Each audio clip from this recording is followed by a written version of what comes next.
রাসূল সাল্লাল্লাহু আলাইহি সাল্লামের কাছে আল্লাহ তাআলা বলতেছেন, নাহনু নাকুসু আলাইকা নাবাহুম বিল হাক্কি ইন্নাহুম ফিদিয়াতুন আমানু বিরাব্বিহিম ওয়া জিদনাহুম হুদা। নবীও, আপনার কাছে আমি এমন একটা ঘটনা প্রকাশ করতেছি, এমন একটা কিচ্ছা বর্ণনা করতেছি, নাহনু নাকুসু আলাইকা, আপনার কাছে এমন একটা কিচ্ছা বর্ণনা করতেছি, নাবাহুম বিল হাক্কি, যেই কিচ্ছাটার মানুষগুলো ছিল হক পথের, বাতিল পথের ছিল না। বলুন না সুবহানাল্লাহ। কি পথের লোক ছিল? বিল হাক্কি, হক পথের লোক ছিল। ইন্নাহুম ফিদিয়াতুন, এইখানে ফিদিয়াতুন বলতে ওই 7 জন যুবককে বলা হয়েছে আমানু, তাদের ঈমান, বিরাব্বিহিম ওয়াজিদনাহুম হুদা, তারা ঈমানের প্রতি ছিল অটল। কি ছিল? ঈমানের প্রতি অটল। আমি ঈমানের প্রতি অটল থাকব, আমার ঈমান যে কোনো মুহূর্তে আমি বিলীন করে দিব না। কি করে দিব না? আমি বিলীন করে দিব না। আসুক না যত বাধা, যত জোর সাইক্লোন, রাসূলের পথে মোরা চলব, রাসূলের পথে মোরা চলব। যতই ঝড় এবং তুফান আসুক না কেন, ওয়াজিদনাহুম হুদা, আমার ঈমানকে আমি অটল রাখবো। এক কিঞ্চিত পরিমাণ, চুল পরিমাণ আমার ঈমানকে আমি কখনো নষ্ট করে দিব না। আমার যুবক ভাইয়েরা, এই ছিল 7 জন যুবক। আমার আয়াতের আজকের আলোচনার প্রেক্ষাপট হলো এটা, ওয়াজিদনাহুম হুদা। ওই যে 7 জন যুবক, তারা ফাঁসির ভয় করে নাই, তারা জেলের ভয় করে নাই। তারা ওই বাদশাহ বলেছিল, এই 7 জন যুবককে যেখানে পাইবা সেখানে হত্যা করবা, এই 7 জন যুবককে ফাঁসিতে ঝুলানো হবে, তাদেরকে হত্যা করা হবে। এটা জানা সত্ত্বেও ওয়াজিদনাহুম হুদা, এরা বলছিল আল্লাহ গো আমানু বিরাব্বিহিম, তোমার প্রতি ঈমান এনেছি আমরা, ওয়াজিদনাহুম হুদা। যত আমাদের প্রতি জুলুম আসুক, যত নির্যাতন আসুক, আমরা এই ঈমান থেকে একটু এক কিঞ্চিত পরিমাণ আমরা দূরে চলে যাব না।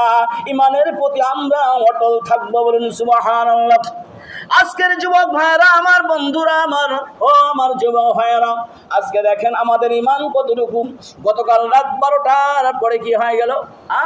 এই যে মেক্সিকোর মধ্যে শুরু হয়ে গেল জমকানো সেই আনন্দ। এই আনন্দ দেখিয়া সারা এলাকার যুবকগুলো কেউ আর ঘুমাইল না। ঠিক কি ঠিক না বলেন? একটা যুবক ঘুমাইল না, সে শাকিরার নাচ দেখিল। আইরে উলঙ্গ ড্রেস দেখিয়া বান্দাগুলো ঘুমাইল, একটা বান্দা ফজরের নামাজ আদায় করলো না।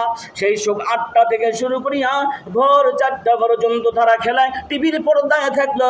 আল্লাহ রাব্বুল আলামিন ডাক দিয়ে বলতেছেন, মুসলমান দাবি করো। কিছুক্ষণ আগে আমার এক ভাই বলল যে হুজুর, গত জুমায়, তার আগে জুমায় আপনি যে আলোচনা করেছিলেন যে যারা নামাজ পড়ে না তাদের কি কুরবানি হবে, এটা জানার জন্য আজকে যে তাদের কুরবানি হবে না, এমন আলোচনা করছিলাম যে নামাজ পড়ে না তাদের কুরবানি হবে না।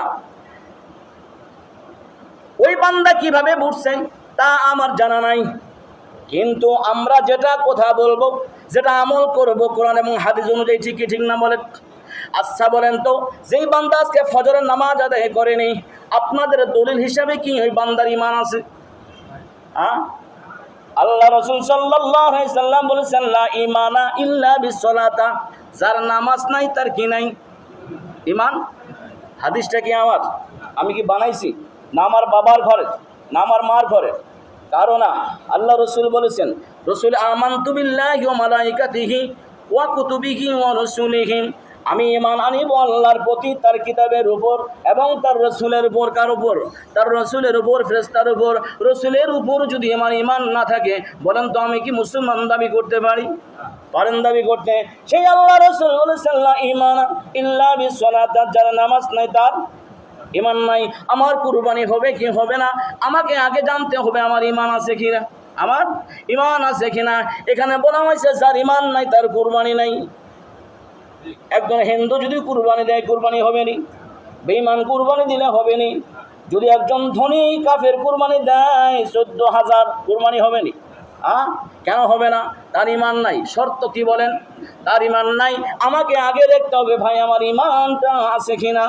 আল্লাহ রাসূল বলেছেন, লা ঈমানা, যার লা ঈমানা ইল্লা বিসসালাত, যার নামাজ নাই তার তো কি নাই বলেন? তার ইমান নাই।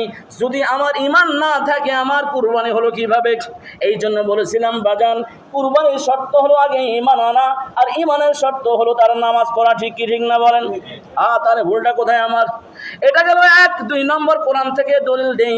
আল্লাহ তাআলা বলছেন ফাসাল্লি লিরাব্বিকা ওয়ানহার, আগে নামাজ পড়ো তারপর কুরবানি। আগে কি বলো? তার নামাজের কথা আগে আছে না কুরবানির কথা আগে আছে? কোথায় আছে? তাহলে আগে কাটতে আগে কোনটা মানতে হবে? আল্লাহ যেটা আগে কইছে সেটা মানা, না যেটা পরে কইছে সেটা মানা। আল্লাহ বলছেন আকিমুস সালাতা ওয়া আতুজ যাকাত, আগে নামাজ পড়ো তারপর যাকাত দাও। এখানে কোন আয়াতের মধ্যে আকিমুস যাকাতা ওয়া আতুস সালাহ এমন কোন আয়াত সূরা ফাতিহা থেকে সূরা নাস পর্যন্ত নাজিল হয় নাই। ঠিক কি ঠিক না বলেন? তার মানে হলো আকিমুস সালাতা, তুমি নামাজ পড়ো, ঈমানকে মজবুত করো, ওয়া আতুজ যাকাতা, তারপর যাকাত আদায় হলে যাকাত কি হবে? কবুল হবে। ওয়া আকিমুস সালাতা ওয়া আতুল হজ্জ, আগে তুমি নামাজ পড়ো তারপরে হজ করো। কি করো? তারপরে হজ করো। তার মানে হলো আগে তুমি ঈমান আনো, আগে নামাজ পড়িয়া ঈমানকে অটুট রাখো, তারপরে হজ করো। বেঈমানদের জন্য হজ নয়, বেঈমানদের জন্য হজ নয়। আরেকটা আয়াত আছে, আল্লাহ তাআলা বলতেছে ইন্নাস সালাতা ওয়া নুসুকি ওয়া মাহইয়ায়া ওয়া মামাতি লিল্লাহি রাব্বিল আলামিন, নিশ্চয় তোমার সালাত আর তোমার কুরবানি লিল্লাহি সত্তার জন্য, আল্লাহর জন্য। এইখানেও আগে কি আছে? নামাজ, নামাজের কথা আছে। তাহলে আগে নামাজ এরপরে কুরবানি, আগে নামাজ তারপরে হজ, আগে নামাজ তারপরে হলো যাকাত, আগে নামাজ তারপরে হলো আপনার বাকি শরীয়তের বিধান। ঠিক কি ঠিক না বলেন? অর্থাৎ আমার ঈমান আগে আনতে হবে, তারপর শরীয়তের বিধান আমার উপর চালু হবে। আমার যদি ঈমান না থাকে আমার শরীয়তের বিধান আমার চালু হবে না। কাফেরের উপরে শরীয়তের বিধান চালু নাই। তাহলে এখানে আমাদের শর্ত হলো যে ভাই, যে আসলে নামাজ না পড়লে কি কুরবানি হবে না? এখন সব কথা তো ওইটা নয়, কথা তো হলো ওইটা যে আমার ঈমান আছে কিনা, আমার ঈমান আছে কিনা। আমার ঈমানের শর্ত তো হলো নামাজ। এখন যদি আমি নামাজ না পড়ি, মিথ্যা কথা বলি নাই, ভাই আমি তো মিথ্যা কথা বলি না, নাই তোর ঈমান নাই, নাই দলিল অনুযায়ী নেই। কোথাকে বুঝবেন? কারো যদি কথার মধ্যে কোনো সন্দেহ পোষণ হয় আমার সাথে সাথে প্রবেশ করবেন, কিন্তু দোকানে বাইরে যেখানে সেখানে চার আড্ডা গরম করবেন না। ঠিক ঠিক না বলেন? সরাসরি প্রশ্ন করবেন, সরাসরি কোরআন থেকে যদি পারি আমি দলিল দিব ইনশাল্লাহ। আর দলিল ছাড়া আমি কোনো কথা বলি না। আমার প্রত্যেকটা কোঠা রেকর্ড থাকে, প্রতি জুমার দিন প্রত্যেকটা কোঠা আমার রেকর্ড আছে ইনশাআল্লাহ। কথা বলছেন? তো এই জন্যই এই জায়গায় আমি বলতেছি যে ওই যে ওয়াজিদনাহুম হুদাত, ওই বান্দা বলতেছে আমরা ঈমান হারা আমরা আর হব না। যতই আমাদের উপর জুলুম আসুক, নির্যাতন আসুক না কেন, আমরা ঈমান হারা হবে না। ভাইরা টাকা ওঠেন ইনশাল্লাহ। وربطنا على قلوبهم إذ قاموا فقالوا ربنا رب السماوات والأرض لن ندعو من دونه إلها لقد قلنا إذا شططا। আল্লাহ রাব্বুল আলামিন বলতেছেন ওয়ারাবাতনা আলা কুলুবিহিম, তারা যখন এই যুবকগুলি তারা যখন বলল আল্লাহ আমরা আর বিধর্মীর পথে আমরা যাব না, আমরা আর বিধর্মীর পথে আমরা যাব না, বিধর্মীকে আমরা অনুসরণ করব না। আজকে যুবক কেন তুমি মেসি, আজকে যুবক কেন তুমি আর্জেন্টিনা, হায়রে পতাকা হেরে। আমি দেখলাম ফেসবুকের মধ্যে সেই চট্টগ্রামের মধ্যে ব্রাজিল সুরাম দিচ্ছে। ঠিক কি ঠিক না বলেন? আর্জেন্টিনাও সুরাম দিচ্ছে, দিচ্ছে কি দিন না? আল্লাহ তাআলা এই ব্যাপারে কোরআন শরীফের মধ্যে আয়াত নাযিল করেছেন ওয়ারাবাতনা আলা কুলুবিহিম ইয কামু ফাকালু রাব্বুনা রাব্বুস সামাওয়াতি ওয়াল আরদি লান নাদউআ মিন দুনিহি ইলাহান লাকাদ কুলনা ইযান শাতাতা। ওই যুবক, তুমি তো বাংলার একজন মুসলমানের সন্তান, তুমিও যুবক। আর 4000 বছর আগে তারাও ছিল যুবক, তারাও ছিল যুবক। ওরা বলল আলা কুলুবিহিম, আল্লাহ গো আমার অন্তর এমন ভাবে দৃঢ় করে দিয়া দাও আমরা যেন আর বিধর্মীর সাথে আমরা না থাকি, বিধর্মীর কাজকর্ম আমরা আর করব না, বিধর্মীর সাথে আমরা আর অনুসরণ করব না। যদি আমরা অনুসরণ করি, আল্লাহ রাব্বুল আলামিন ডাক দিয়া বলেন ফামান আযলামু মিম্মান ইফতারা আলাল্লাহি কাযিবা। বলুন আল্লাহু আকবার। আল্লাহ তাআলা বললেন, বান্দারে কোন যুবক যদি বিধর্মীর কাজে সহযোগিতা করে, বিধর্মীকে অনুসরণ করে, বিধর্মীর জার্সি গায়ে দেয়, কি দেয়?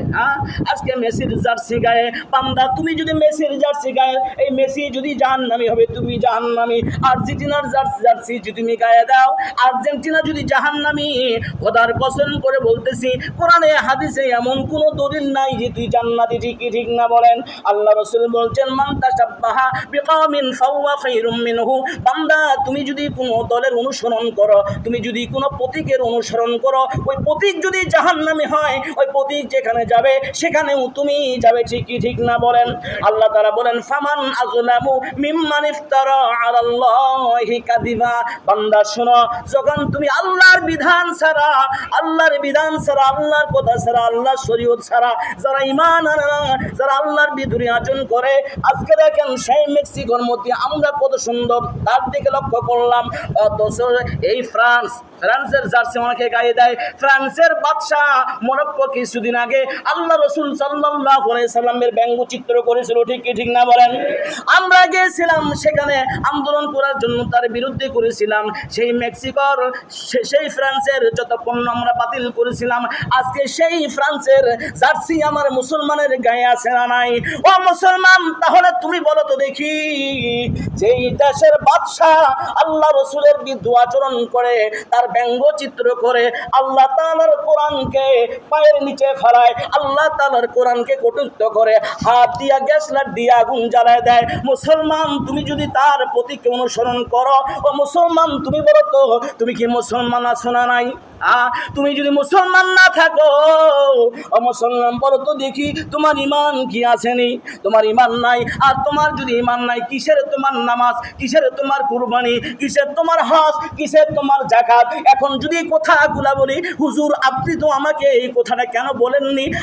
আমি তো একজন মুসলমানের সন্তান। ও মুসলমানের সন্তান, তুমি মুসলমানের সন্তান ঠিকই, কিন্তু রাত 12টার পর যে তুই মুসলমানের সন্তান না, তুই যে ফ্রান্সের সন্তান হয়ে গেছিস, এটা তো তুই নিজেও জানিস না, ঠিক না বলে? ভাই ভুল বললাম? মন খারাপ করলাম? কোরআন ও হাদিস থেকে দলিল দিলাম। এই জন্য বুঝতে হবে, আগে তাফসীর বুঝতে হবে, বিশ্লেষণ করবেন যে আমরা কি। এই জন্য আমরা মুসলমান ও যুবক, আজকে আমরা ফিরে আসি। ওই 7 জন যুবক ফিরে আসছিল, আল্লাহ ওরাবাতনাকুম ওয়া হাইয়্যি লানা মির আমরিনা রাশাদা।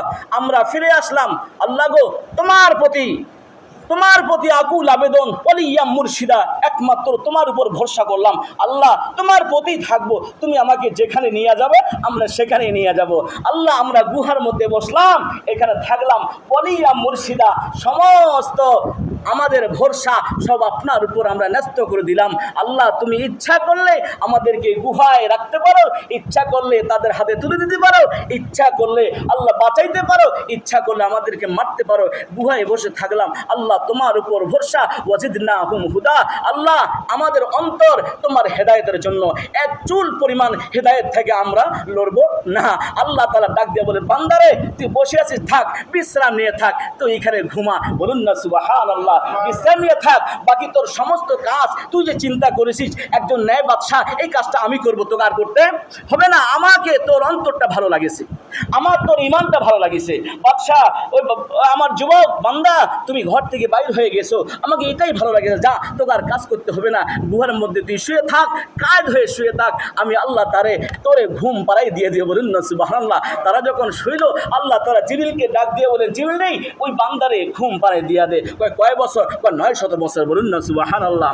জিবরিল কয়, আল্লাহ এটা বেশি হয়ে গেল না? এটা বেশি হয়ে গেল না? আল্লাহ রাব্বুল আলামিন বলতেছে বেশি হয়ে গেছে। যদি বেশি হয়ে গেছে তাহলে এটা কাজ করো। কি কাজ করো? বাসনাহুম। আল্লাহ তাআলা বলছে যদি বেশি হয়ে গেছে তাহলে একটা কাজ করো, তাহলে তাকে 300 বছর ঘুমাই দাও। কিন্তু 9টা যে আমি বলেছি, এই 9 বছর ঠিকই থাকবে। বলুন সুবহানাল্লাহ। 309 বছর আল্লাহ পাক তাদেরকে ঘুমন্ত অবস্থায় রাখে দিয়া দিলেন। ঘুম থেকে যখন তাদেরকে জাগ্রত করলেন, জাগ্রত করার পর এখন এরা হঠাৎ করিয়া দেখতেছে, আরে এক একজনের চুল 12 হাত লম্বা হয়েছে। বলুন।